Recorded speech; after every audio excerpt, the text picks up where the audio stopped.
La mano tendida hoy de Javier Fernández coincide con las críticas a sus políticas, a su acción de gobierno desde Podemos Asturias. La formación morada celebra el Día de Asturias en el Museo del Pueblo.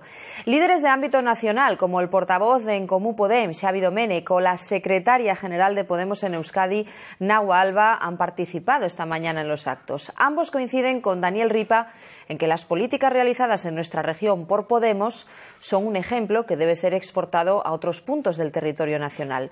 Logros que, a juicio del secretario general en Asturias, contrastan con el papel de Javier Fernández al frente del Ejecutivo asturiano. Falta presidentes que no se comporten como presidentes de una comunidad de vecinos, como presidentes de una gestora, como presidentes que solo alzan la voz para pedir un gobierno de Rajoy, tal vez intentando que Madrid sea una gestora como es actualmente Asturias, y que no son capaces de presentar proyectos en el Parlamento, ¿no?